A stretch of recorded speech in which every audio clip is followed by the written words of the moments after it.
Welcome back to our data-driven journey. In this episode, we're diving into the nuts and bolts of collecting and organizing data for analysis.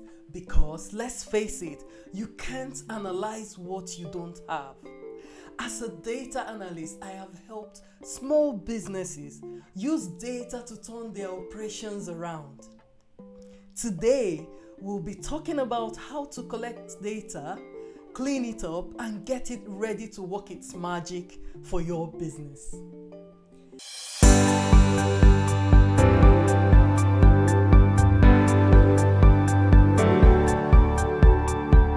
Hey there, I am Amaka, a data analyst with experience in crunching numbers across retail, finance, and health. Today, I am here to help you, the small business owners, turn your data into real business power. I'll show you how to use data to boost growth, streamline operations, and make smarter decisions. Now, I know data collection might sound like the boring paperwork no one wants to deal with, but trust me, it's more exciting than you think. You see how data can act like the treasure map, guiding your business to gold if you're collecting it the right way. Let's dive into the good stuff.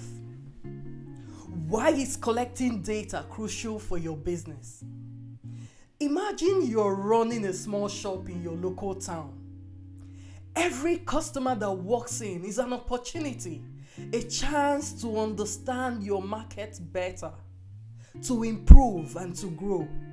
But if you're not collecting data, it's like you're walking around with a blindfold on, hoping to bump into success by accident.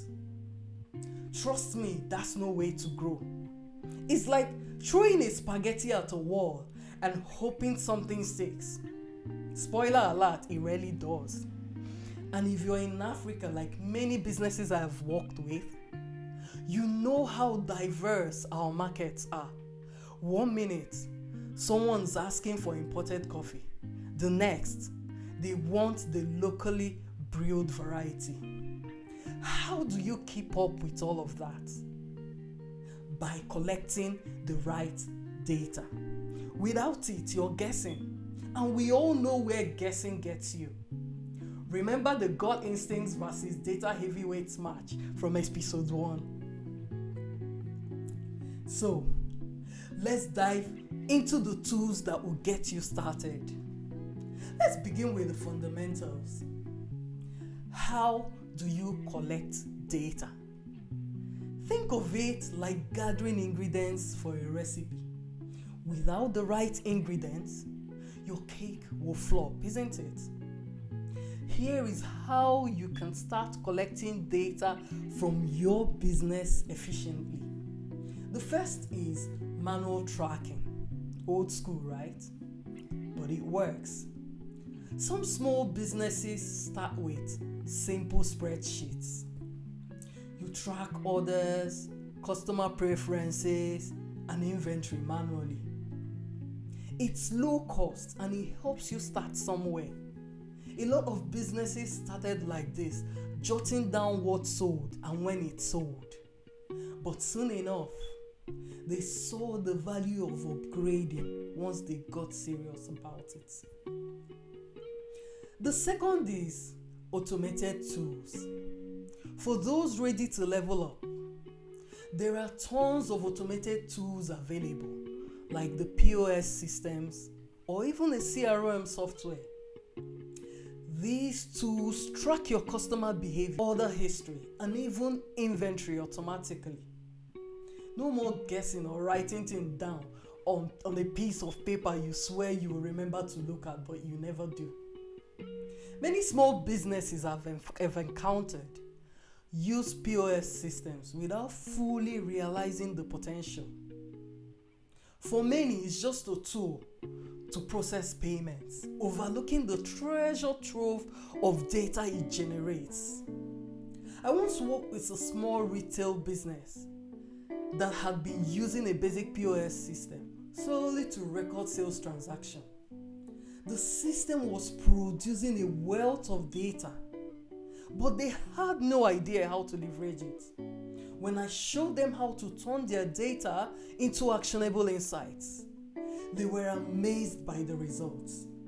Together, we analyzed their sales data, uncovering trends in what products were selling and identifying peak sales periods.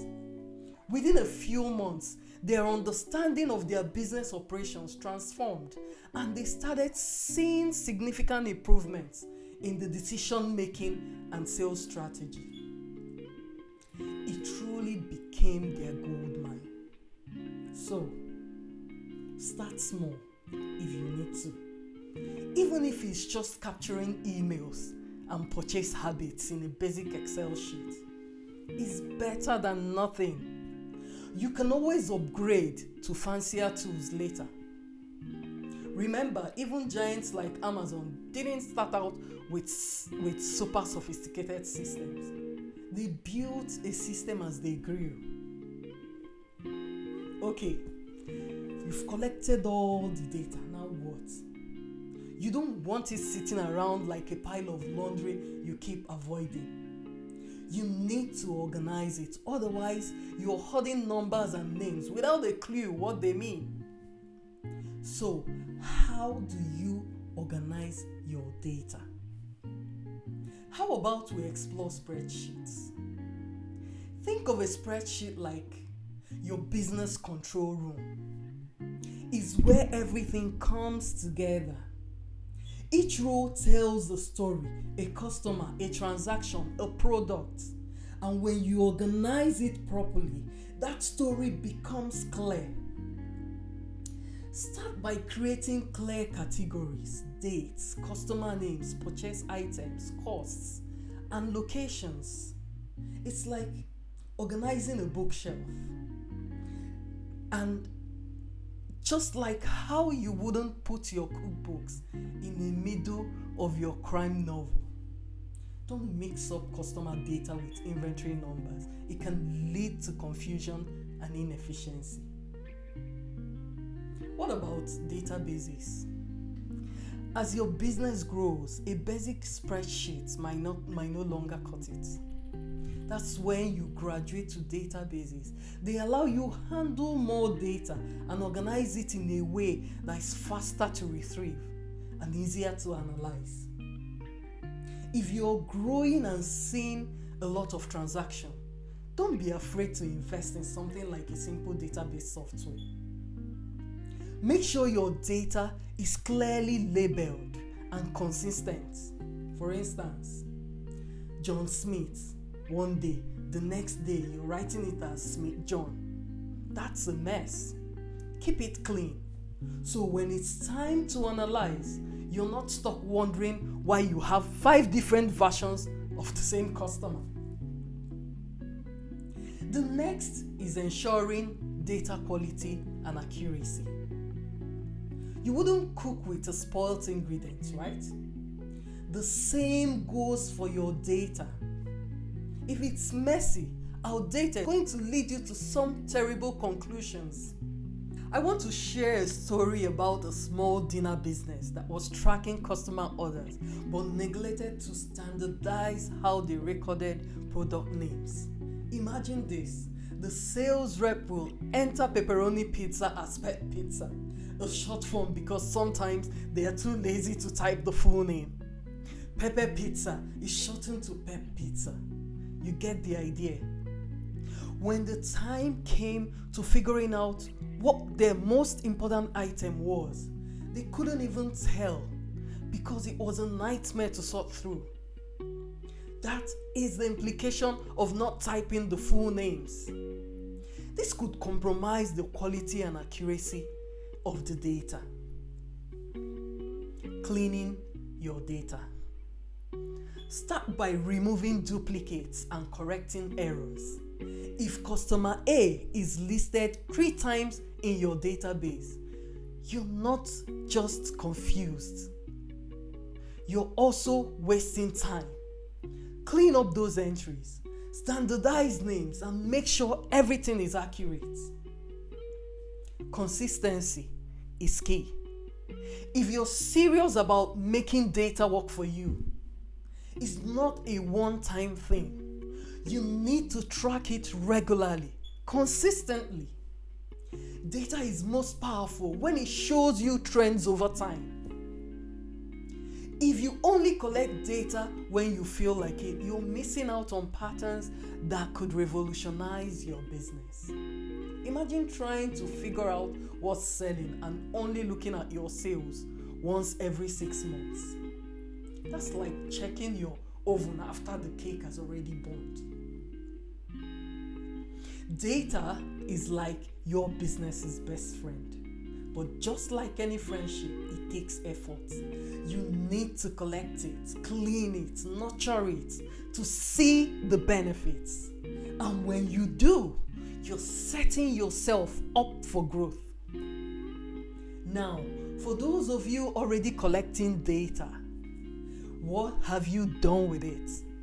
Is it just sitting there collecting dust while you're sending out birthday messages once a year? Come on, your data deserves better than that. Start thinking bigger. What patterns can you uncover? What strategies can you build based on what your data tells you?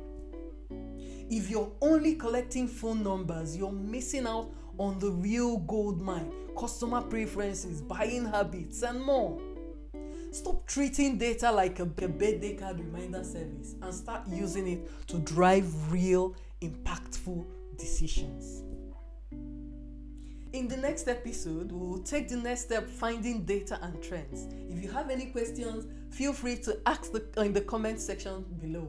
If you're facing challenges with data collection or have any topics you would like me to cover in future videos, let me know and I will consider hosting a session on it. If you're interested in consulting with me on how to use data to scale your business, you can reach me or any of my team members on any of my social media handles showing on your screen.